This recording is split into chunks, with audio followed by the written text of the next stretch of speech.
Columbia Network takes pride in presenting Orson Welles and the Mercury Theatre on the air in the third broadcast of a unique new series dramatizing famous narratives by great authors. This is the first time that a complete theatrical producing company has been brought to radio, and the Columbia Network again welcomes Mr. Welles and his associates to its own stations and to the stations of the Canadian Broadcasting Corporation coast to coast. Every week, Orson Welles invites our listeners to suggest their favorite titles. And tonight, at your request, the Mercury Theatre on the Air presents A Tale of Two Cities by Charles Dickens, with Orson Welles as Dr. Manette and Sidney Carton. A Tale of Two Cities.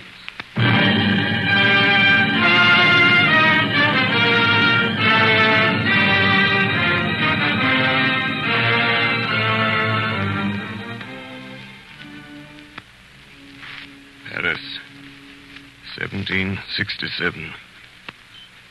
I, Alexander Manette, unfortunate physician, write this melancholy paper in my doleful cell in the Bastille. Hope has quite departed from my breast. I write these words with a rusty iron point, dipped in scrapings of soot and charcoal from the chimney, mixed with blood. One cloudy night, 10 years ago, I was walking along the quay by the river. Dr. Manette. Dr. Manette. That is my name. Dr. Manette, formerly of Beauvais.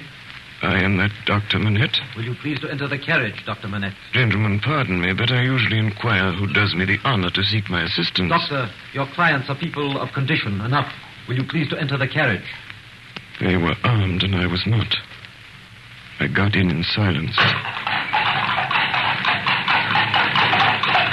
We left the streets behind, through the north barrier, onto a country road, and presently stopped at a solitary house.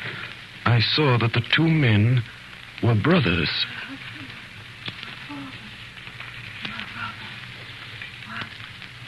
In an upper room, I found a patient in a high fever of the brain lying on a bed. She was a woman of great beauty and young, certainly not past 20. Her hair was torn and ragged, and her arms were bound to her side. My husband, my father, my brother.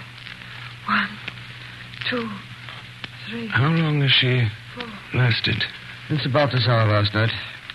She has a husband, a father, and a brother? A brother. You are not her brother? I am not. My brother. 1, 2, 3, 4, 5. There is another patient. You had better see. Come. 7, 8, 9. In a back room on some hay on the ground lay a handsome boy of not more than 17.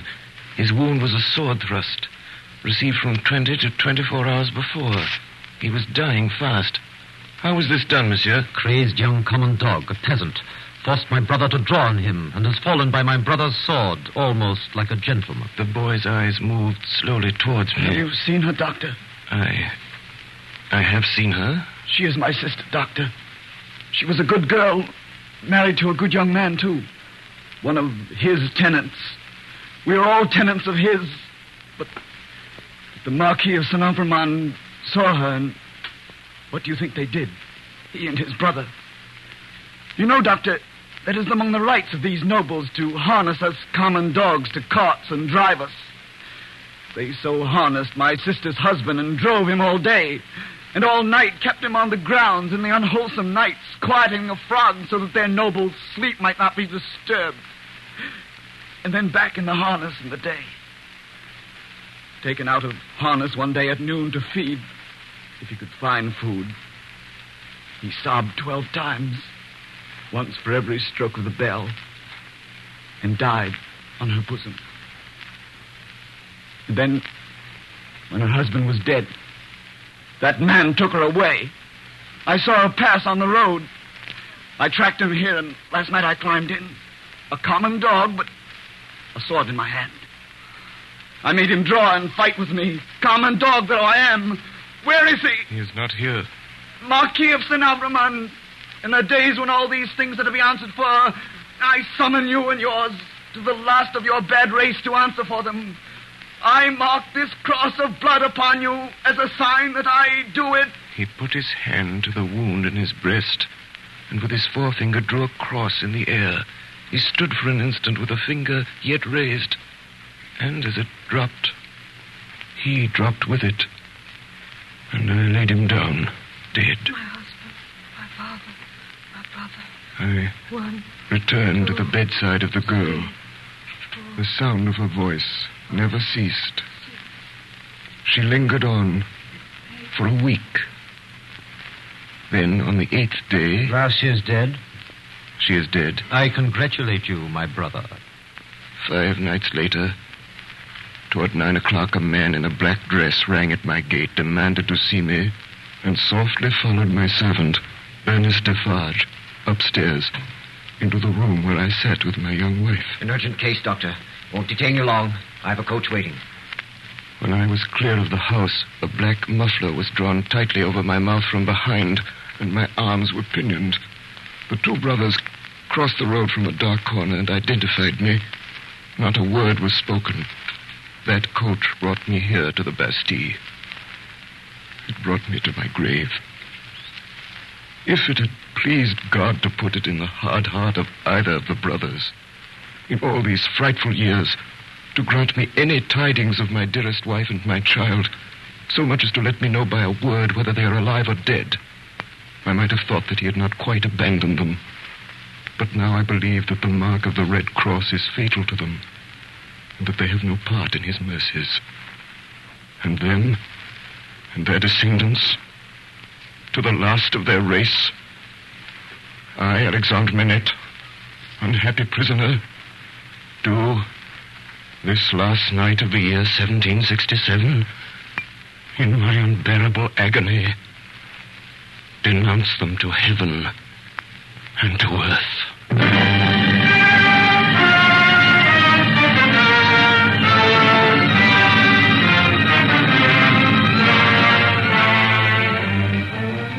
The words are written in scrapings of soot mixed with blood on scraps of crumbling paper. There they lie, hidden away in the solid stone, year after year. Now in the North Tower, cell number 105 is heard all day, a low, hammering sound. The sound of an old man making shoes in the dark.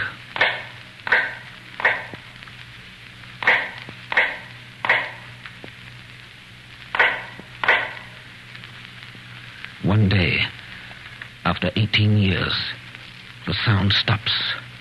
And for a while, North Tower cell number 105 is empty.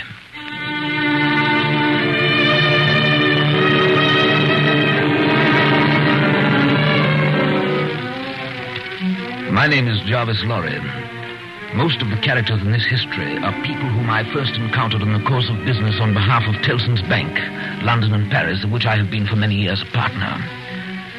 This is a history of events that took place in London and across the Channel in France in the terrible years immediately preceding and during the Great French Revolution. 1785, the Dover Road. What o'clock do you make it, Joe? 10 minutes good past 11. Oh, my blood, and the Dover coach not atop a shooter's hill yet. Hey, Joe. What do you say, Tom? I say an horse. There's a canter coming up, Joe. I say a horse at a gallop, Tom. Gentlemen, in the king's name, all of you. Sarah! You there! Stand the right fire! Is that the Dover Mail? Never you mind what it is. What are you? Is that the Dover Mail? What do you want to know? I want a passenger if it is. What passenger? Mr. Jarvis Lorry. Gentleman of the name of Lorry. Answer straight. Yes, what is it? Does somebody want me? Mr. Lorry, What's the matter? a dispatch sent after you from over yonder. Kelson and Company. He can come close, guard. There's nothing wrong. I hope there ain't. Hey, you! Come in at a foot pace. Let's have the dispatch. Here it is, Mr. Lorry. Joe? Guard, there's nothing to be afraid of. I belong to Tellson's Bank in London. I'm going to Paris on business. Now read this. If so be as you're quick, sir. Wait for Miss Manette at Dover. You see, guard, it's not long. Messenger. Yes, sir.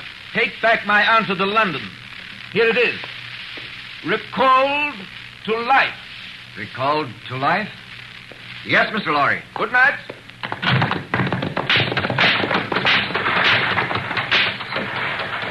Tom. Hello, Joe. Did you hear that message? I did, Joe. What did you make of it, Tom? Nothing at all, Joe. Well, that's a coincidence, too. Well, that's just what I made of it myself. This way for the Calais packet. This way for the Calais packet. We sail with the tide, ladies and gentlemen. All aboard for Calais. Glad to have you with us again, Mr. Lorry. I'm expecting a young lady aboard, a Miss Manette. She may ask for Mr. Jarvis Lorry, or she may ask for a gentleman from Tellson's Bank. But when she comes, will you show her to my cabin? Very good, sir. We sail with the tide, ladies and gentlemen. All aboard for Calais. Miss Manette. Sit down, if you please. Thank you. Miss Manette, it's very difficult to begin. Miss Manette, I'm a man of business. I have a business charge to acquit myself of. The story relates to one of our customers. The story? Yes. One of our customers, a French gentleman, a scientific gentleman, a doctor. A doctor? Miss Manette, if your father had not died when he did, Don't be frightened, miss. As I was saying, if Monsieur Manette had not died, if he had suddenly and silently disappeared, if he had been spirited away to some dreadful place, then the history of your father would have been the history of this unfortunate gentleman, the Doctor of Beauvais. I entreat you to tell me more, sir. I will, I'm going to. Can you bear it? I can bear anything but this uncertainty. Miss Manette, your father has been found in the house of an old servant in Paris. We're going there. He's alive. In the quarter of Saint-Antoine, in a narrow, mean street full of offense and stench, peopled by rags and nightcaps and hunger, smelling of rags and nightcaps and hunger, we found the wine shop of Dr. Manette's old servant, Ernest Defarge. His wife sat in the shop behind the counter as we came in. A stout woman wrapped in fur. She was knitting. Ernest Defarge? That's me. May we have a word with you? Willingly, sir. My name is Jarvis Lorry of London. This is Miss Manette. Come with me, then. I'll take you to him. He's very high, a little difficult. Better to begin slowly.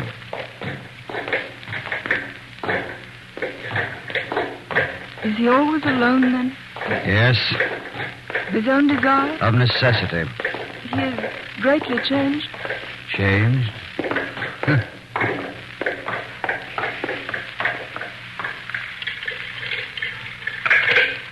The door's locked. Yes. You think it necessary to keep him locked up? I think it necessary to turn the key. Why? Why? Because he has lived so long locked up that he'd be frightened, rave, tear himself to pieces, die. His door was left open. Is it possible? Is it possible? Yes, it is possible in this fine world we live in. Not only possible, but done. Done, see you, under that sky there every day. Will continue being done until the last of that accursed race has perished from the face of the earth. Quiet. Let us go in. I'm afraid of it. Of it? What? I mean of him, my father. Listen. What is that sound? Faintly, through the dark, with his back toward the door, we saw a white-haired man sitting on a low bench, stooping forward. Very busy, making shoes. Father. Good day, Manette. Good day. Still hard at work, I see. Yes. Yes, I'm working.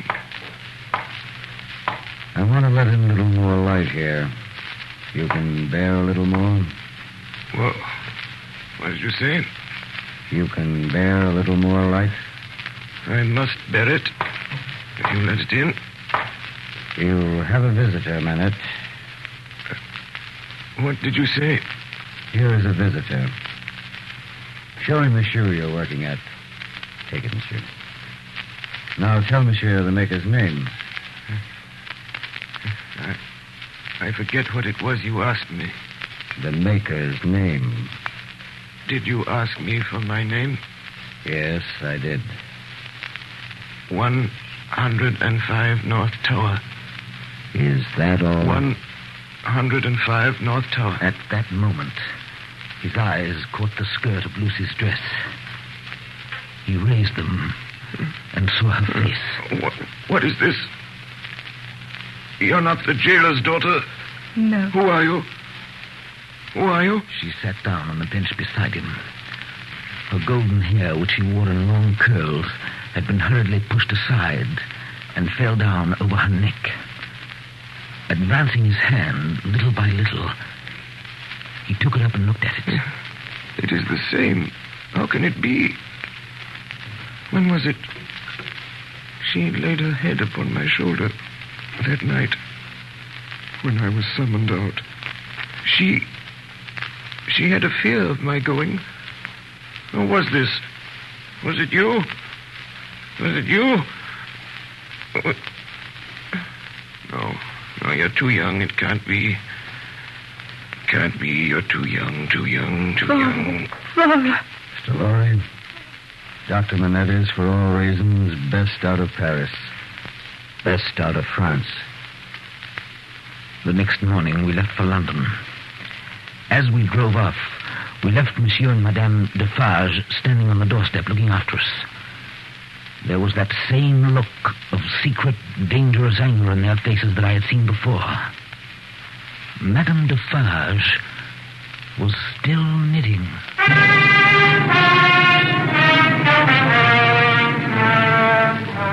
The next night we were in Calais. There we boarded the packet and after a rough voyage reached England in safety. I was to be reminded of that voyage. 5 years later, a trial was held at the Old Bailey at which I was summoned to appear in company with Miss Lucy Manette and Dr. Alexander Manette, all three of us, as witnesses for the Crown. Is all ship jacked? What's coming now? The treason case. The quartering one? He'll be drawn on an orderly wheel. He'll be half-egged. Then he'll be taken down and sliced before his own face. Then his head will be chopped off and he'll be cut in quarters. That's the sentence. If he's found guilty, you mean? Oh, they'll find him guilty. Don't be afraid of that. The prisoner was brought in.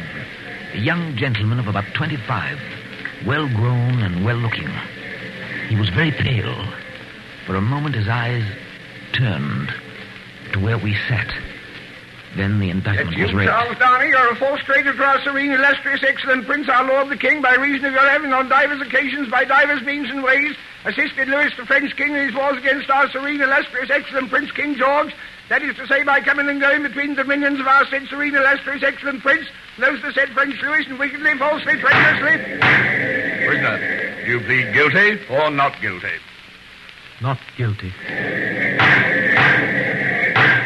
I shall now prove, my lord, to the satisfaction of yourself and this jury, that the prisoner Charles Darnay, though young in years, is old in these treasonable practices which today claim forfeit of his life.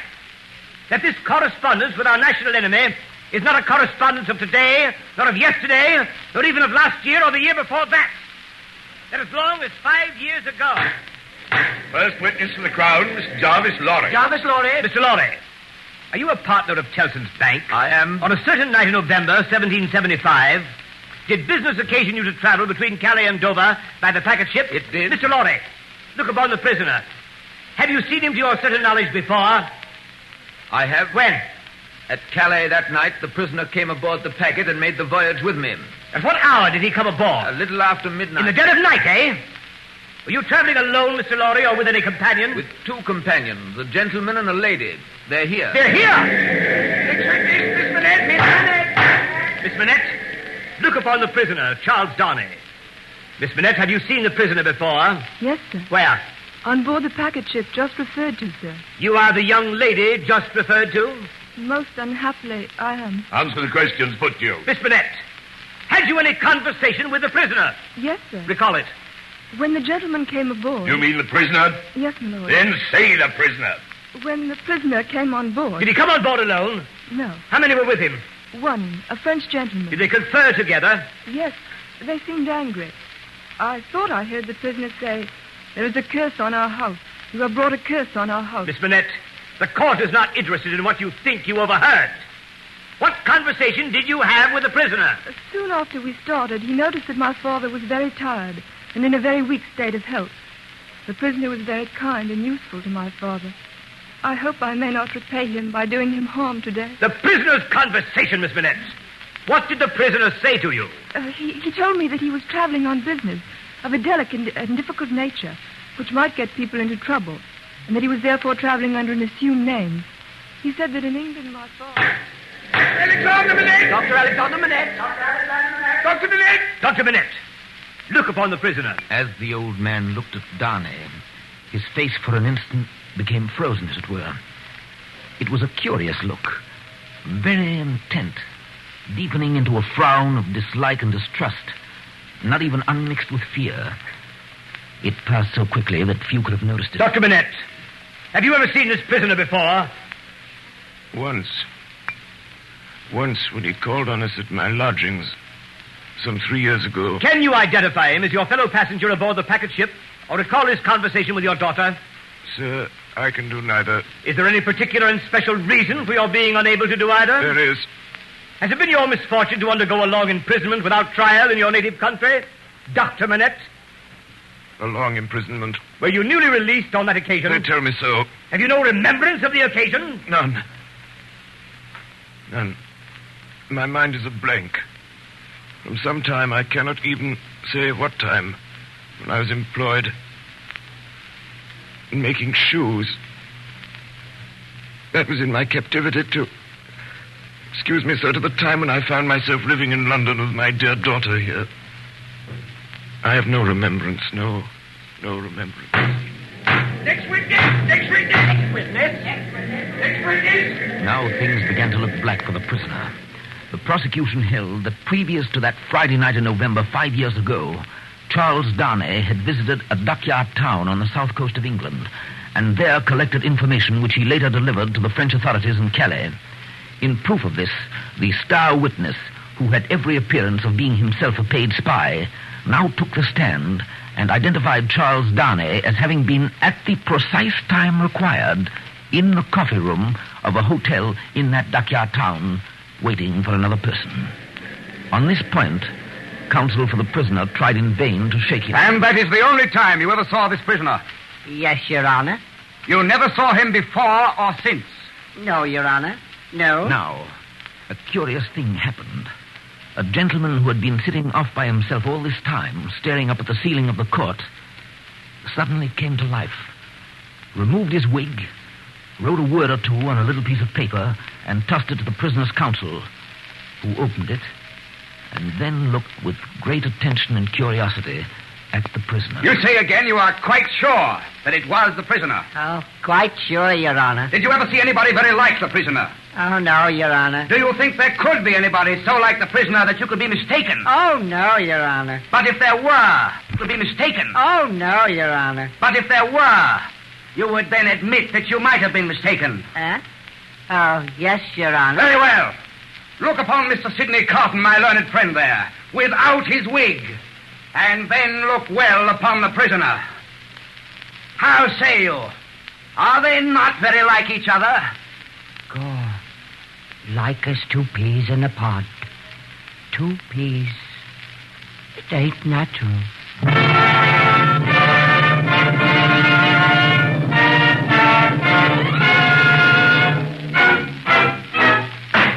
Gentlemen of the jury, do you find the prisoner Charles Darnay guilty or not guilty? Not guilty.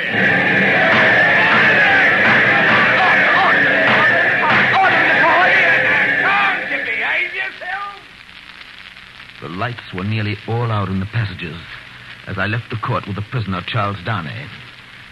There, leaning against the wall in the dark, stood Sidney Carton. There was wine on his breath. Oh, Mr. Lorry. Men of business may speak to Mr. Darnay now. Sir, we men of business are not free. I know. Don't be upset, Mr. Lorry. You're as good as another, I have no doubt. Better, I dare say. Indeed, sir. I really don't know what you have to do with the matter. If you'll excuse me for saying so, I really don't know that it's any of your business, Mr. Carton. Business? Bless you, I have no business. It's a pity you haven't, sir. I think so, too. If you had, perhaps you would attend to it. Lord love you, no. I shouldn't. Mr. Downey, good night. God bless you, my boy. I hope you've been this day preserved for a prosperous and happy life. Thank you, sir. Good night. Good night, my boy. Good night. Mr. Downey. Yes? Mr. Downey, this is a strange chance that throws you and me together. This must be a strange night to you. Standing alone here with your counterpart on these street stones. I hardly seem yet to belong to this world again. I feel quite faint. Then why the devil don't you dine? Let me show you the nearest tavern to dine well at. Come on.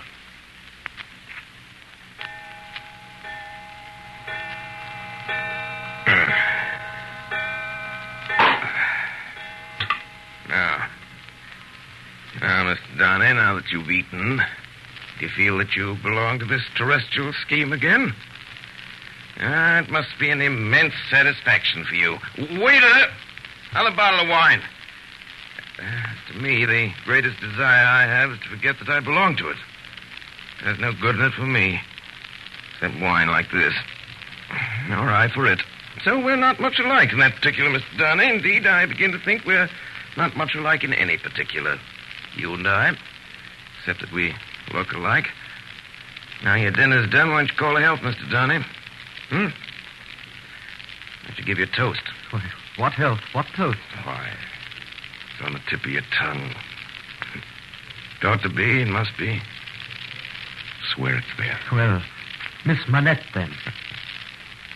Miss Manette, then. Miss Manette, that's a fair young lady to a coach in the dark.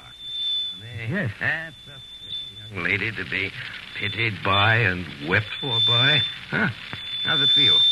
Is it worth being tried for one's life to be the object of such sympathy and compassion, Mr. Darnay? Mr. Carton, you saved my life today. I have not thanked you. I neither want any thanks or merit any. It was nothing to do in the first place, and I don't know why I did it in the second. Mr. Darnay, let me ask you a question. Willingly. Do you think I particularly like you? Really, Mr. Carton, I have not asked myself the question. But ask yourself the question now. You have acted as if you do, but I don't think you do. I don't think I do. Nevertheless, there is nothing in that, I hope, Mr. Carton, to prevent my calling the reckoning and our parting without ill blood on either side. Oh, nothing in life. Oh, you pay the whole reckoning, Mr. Downey. Then, bring me another pint of this same wine drawer and come and wake me at 10. Last word, Mr. Downey. You think I'm drunk? I think you have been drinking, Mr. Carton. Think you know I've been drinking? Since I must say so, yes, I know it. Then you shall likewise know why. I am a disappointed drudge, sir. I care for no man on earth, and no man on earth cares for me. That is very much to be regretted, Mr. Carton. You might have used your talents better. Maybe so, Mr. Darnay. Maybe so and maybe not, but don't let your sober face elate you, however. You don't know what it may come to. Good night, Mr. Darnay. Drawer! Drawer! Where's that bottle of wine?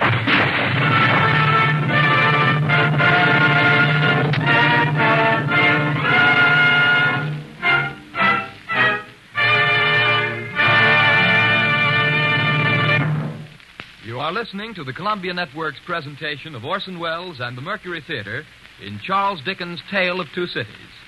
We pause a moment now for station identification. This is the Columbia Broadcasting System.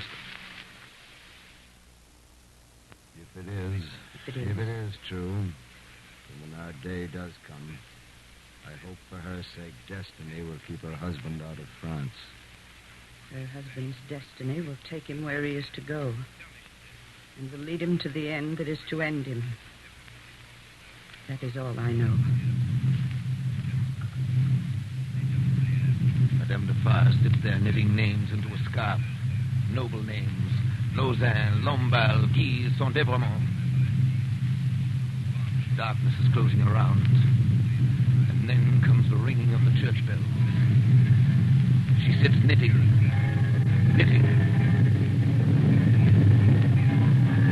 Now the darkness is closing in, when the church bells will soon be melted into thunder cannon, when the drums shall be beating to drown a wretched voice.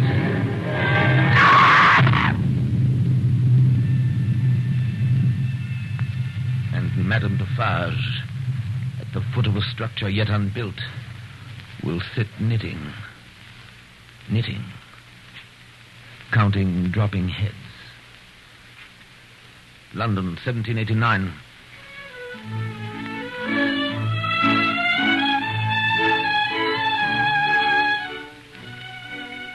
Never did I see two people more united than Dr. Manette and his daughter in the weeks before Lucy's marriage to Charles Darnay.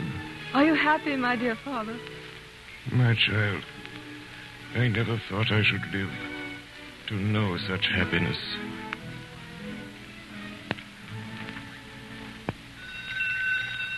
An occasional visitor to their house in Soho Square was Sidney Carton. He was not improved in habits, or in looks, or in manner. His air of debauchery was as if, even more pronounced, and it seemed to me that he was behaving with even less delicacy than usual when he presented himself one afternoon, only a few days before Lucy's marriage, and asked to see Miss Manette alone. He was shown upstairs. Miss Manette, will you hear me? Yes, Mr. Carton. Miss Manette, I know very well that you can have no tenderness for me. I ask for none. I'm even thankful that it cannot be. Without it, is there nothing I can do for you, Mr. Carton? All you can ever do for me is done. I wish you to know that even the last dream of my soul, in my degradation, I've not been so degraded, but at the sight of you with your father and of this house, the stirred old shadows that I thought had died out of me. A dream, all a dream that ends in nothing and leaves the sleeper where he lay down. But I wish you to know that you inspired it. Will nothing of it remain? No, Miss Manette. No. No, I shall never be better than I am. I'm like one who died young. All my life. Might have been. Don't be afraid. I'll never refer to this again, only in the hour of my death I shall hold sacred this one good remembrance. That my last avowal of myself was made to you, and that my name and faults and miseries were gently carried in your heart. Do you believe this of me, Miss Manette? I do. And this, too, believe. For you and for any dear to you, I would do anything. Remember sometimes. Remember that there is a man who would give his life to keep a life you love beside you. Goodbye, Lucy. Goodbye.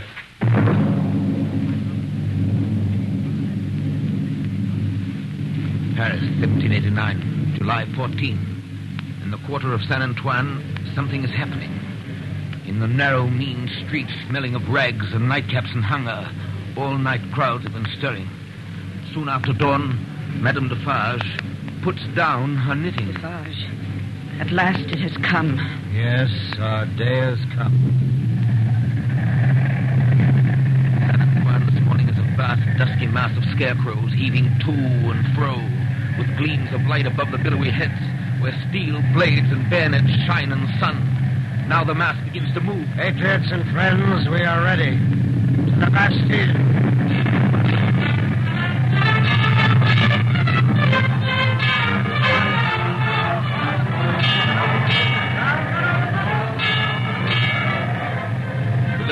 Rises wave on wave, depth on depth, overflowing the city. After 2 hours, a white flag from within the fortress. The sea rises wider and higher, over the lower drawbridge, past the massive stone outer walls, in among the 8 great towers surrendered.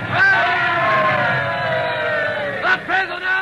The secret cell! The instruments of torture! The prisoner! The secret cell! The North Tower.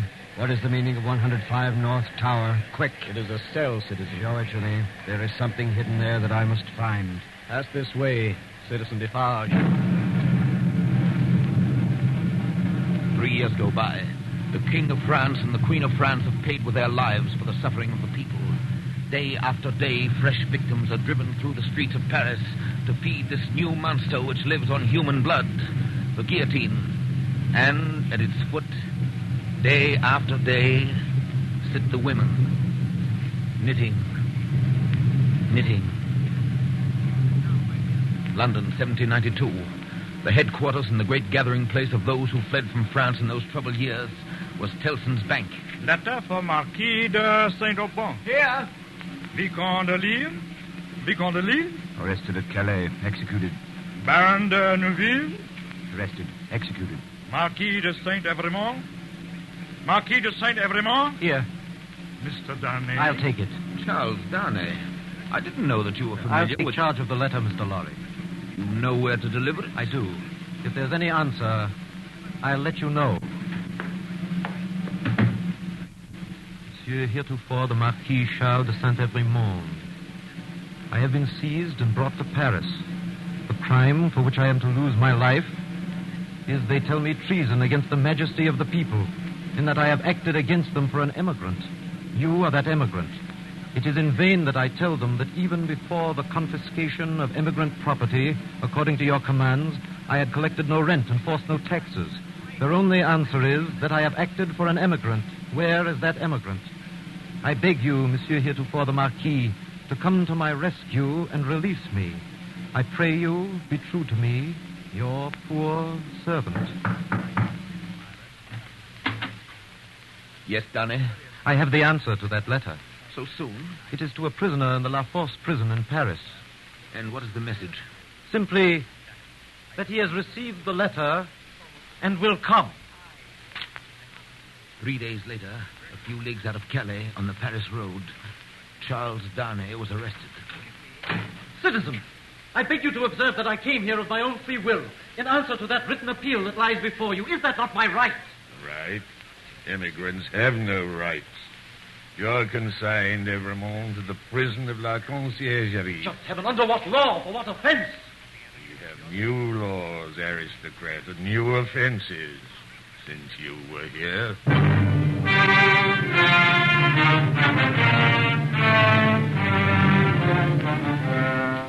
News reached London through a secret agent of Tellson's Bank that Charles Darnay was in prison in danger of death. 3 days later, we were in Paris. Lucy with her child and Dr. Manette. Come in. Good evening, citizen. Do you know me? I've seen you somewhere. Perhaps at my wine shop.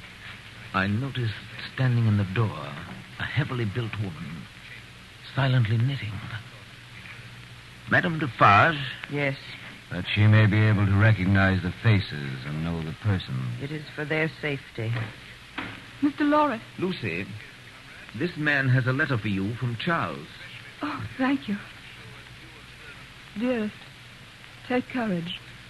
I am well, and your father has influence around me. You cannot answer this. Kiss our child for me. Is that his child? Yes, madam. This is the prisoner's little child. It is enough, my husband. I have seen them. We may go. Oh, madame. Yes, aristocrat. Madame, you will be good to my husband. You will help him to see him if you can. What is it that your husband says in that little letter? Influence, no. He says something about influence. He says... Perhaps it will release him. As a wife and a mother, I implore you to have pity on me. My husband is innocent. The wives and mothers we have been used to see have not been greatly pitied. All our lives we have seen our women suffer. Poverty, hunger, thirst, sickness, misery. We have seen nothing else. We have borne this a long time. Is it likely the trouble of one wife and mother would be much to us now? Goodbye, aristocrat.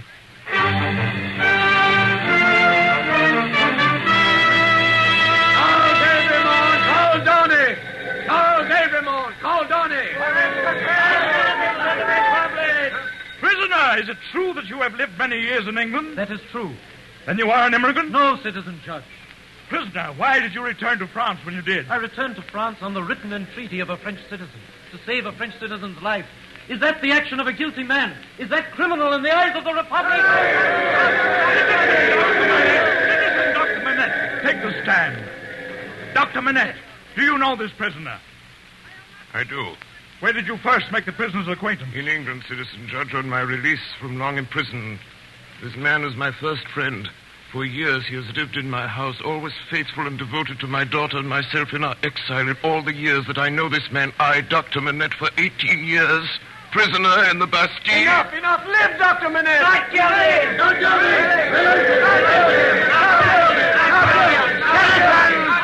Citizens! Wait! This prisoner has been denounced for a crime against the Republic. Before this prisoner is released, I demand in the name of the Republic that this denunciation be read aloud. Why waste Charles Everyman called Darnay. Suspected and denounced enemy of the Republic. Aristocrat. One of a family of tyrants. One of a race proscribed. Charles Everyman called Darnay. In right of such prescription, doomed to die. Was the accused denounced openly or secretly? Openly, President. By whom? 3 voices. First, Ernest Defarge, wine vendor of Saint Antoine. Good. Second, Ernest Defarge, his wife. Good. Third, Alexander Manette, physician. I protest. This is a forgery and a fraud. The accused is the husband of my daughter, who says that I denounced the husband of my child. Citizen Manette, be still. If the Republic should demand of you the sacrifice of your child, you would have no duty but to sacrifice her. Be silent!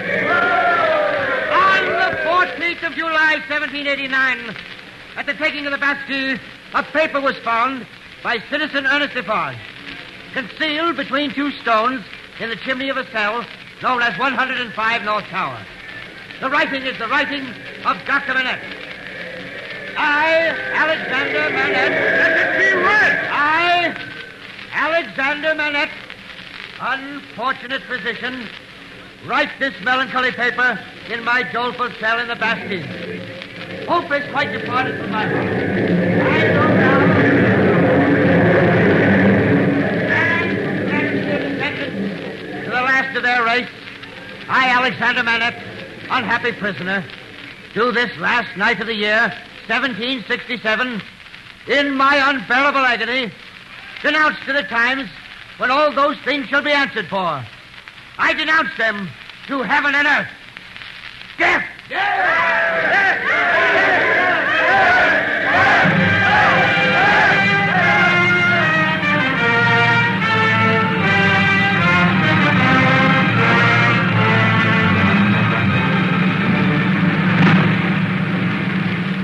All day, tumbrils go through the streets, feeding the guillotine, and at its foot, splashed with blood, sit the women knitting late into the night, counting dropping heads.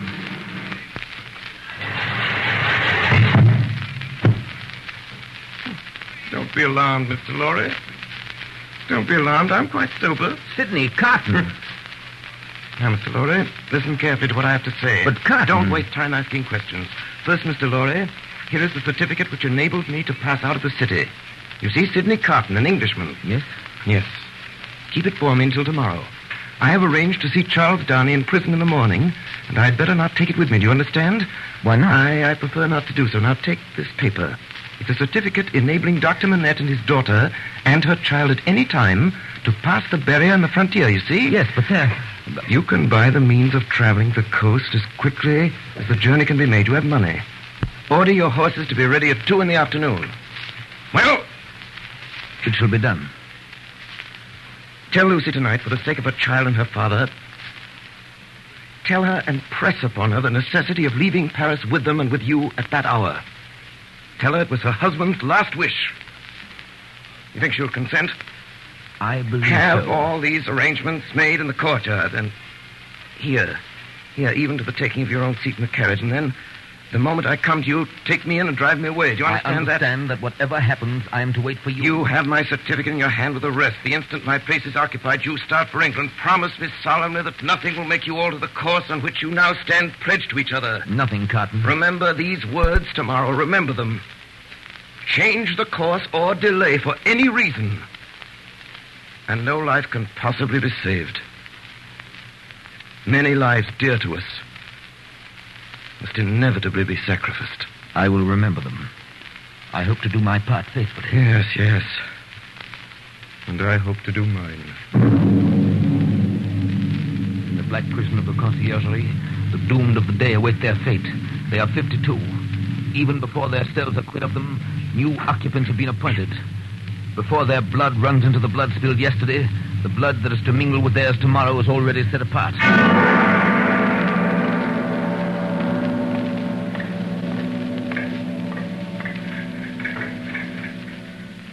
Is this the one? Yes, this is the one. Go you in alone. I wait outside. Lose no time. Good day, Mr. Darnay. Carton. Once more we meet. Are you a prisoner, too? No, I happen to be possessed of a power over one of your keepers here.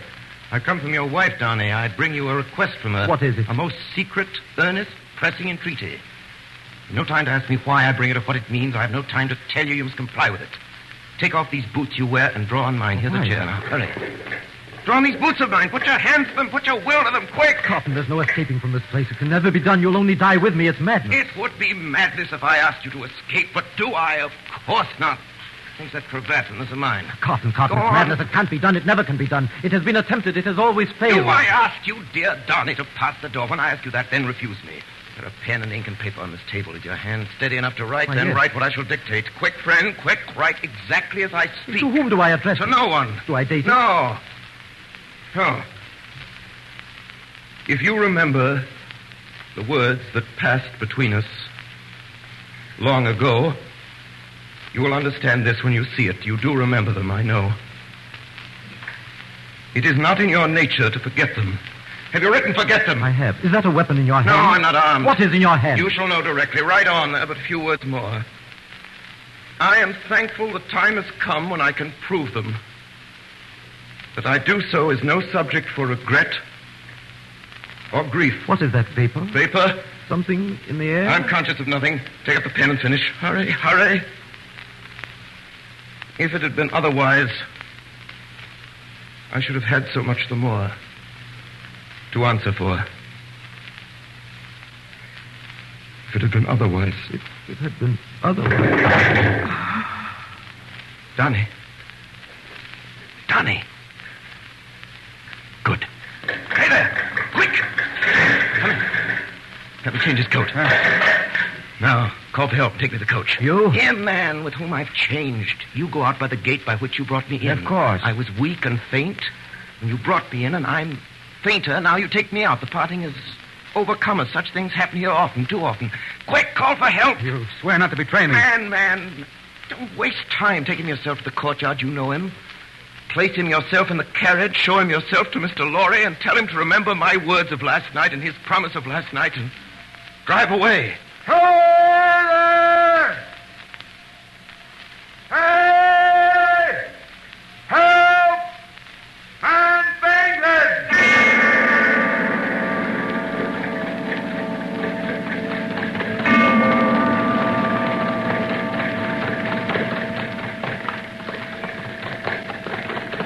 On! Who goes there? Who's inside? Papers? Alexandre Manette, physician, French. Lucy, his daughter, French. Lucy, wife of Evremont. Is that right? Huh. Evremont has an appointment elsewhere today, I believe.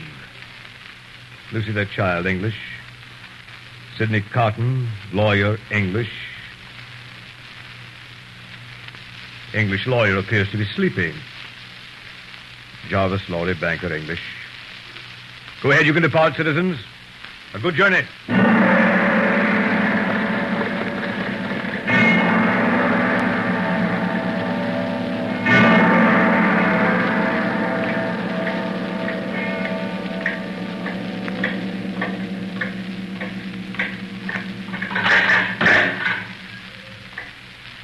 Follow me, Evermore. I'm ready. Down, Abramo! Down, everyone! Witches, Abramo! Stand to back there, next to the girl! Sit down, everyone! To the guillotine! 18! Citizen Evermond, do you remember me? I'm a poor little seamstress who was with you in the prison. Huh? Oh, true, I forget. What were you accused for? Plot. Is it likely? Who would think of plotting with a poor little weak creature like me? 19!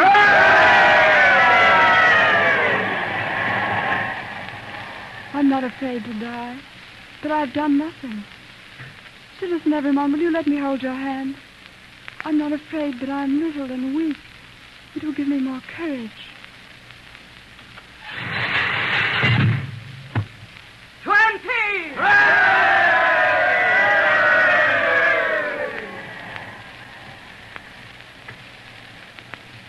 Keep your eyes upon me, dear child.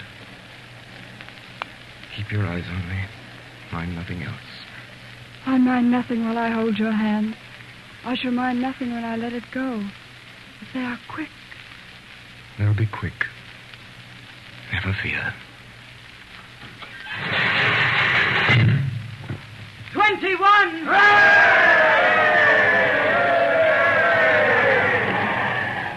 Has the moment come? Yes, May I kiss you now? I'm so afraid. my child. Nothing to fear. I see these men around me. Long ranks of the new oppressors who've risen on the destruction of the old, perishing by this same instrument of retribution before it shall cease out of its present use. I see the lives for which I lay down my life. Peaceful, useful, prosperous, and happy in that England which I shall see no more. You know, I see her father restored and faithful to all men in his healing office and at peace. I see her at this moment with a child upon her bosom who bears my name. And I hear her tell the child my story with a tender and a faltering voice. Number 22. Goodbye, little one.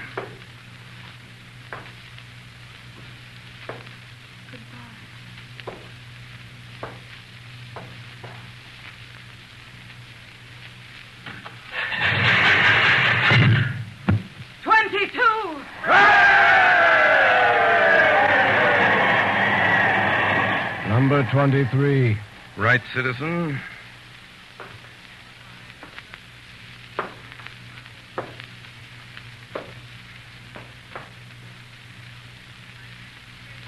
It is a far,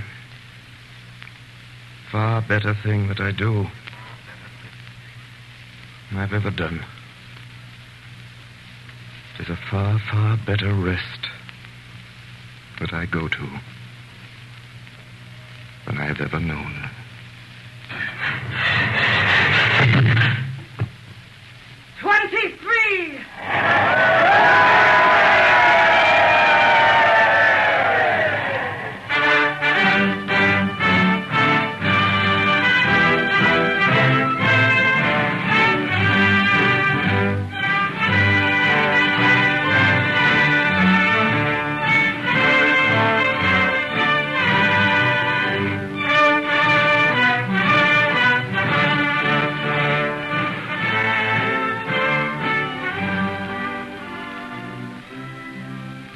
Tonight, the Columbia Network has brought you Orson Welles and the Mercury Theatre on the air in A Tale of Two Cities by Charles Dickens. We now present the star and director of these broadcasts, who tonight played Dr. Manette and Sidney Carton, Orson Welles. Ladies and gentlemen, I should like first to thank the actors of the Mercury Theatre who played with us tonight. Among them were Martin Gable as Mr. Laurie, Ray Collins as the prosecutor, Edgar Berrier as Charles Darnay, Frank Reddick as Defarge, Eustace Wyatt as the clerk and the judge, Kenneth Delmar as the counsellor for the defense, Betty Gard as Madame Defarge, Erskine Sanford as the president, Mary Taylor as Lucy Manette. Next Monday night, we do a novel by one of the most distinguished of living statesman authors, John Buchan, Lord Tweedsmuir, the Governor General of Canada. It is 39 Steps, the famous story of the weeks immediately before the Great War. A story of spies and intrigue and a man with hooded eyes. Please tune in next week. Tonight's production was done at your request, and we intend to choose later works in this series on the basis of your letters to us. We're reading all the letters with the greatest of interest, and we thank you for your valuable suggestions. And now, good night, ladies and gentlemen. Until next Monday at this same time.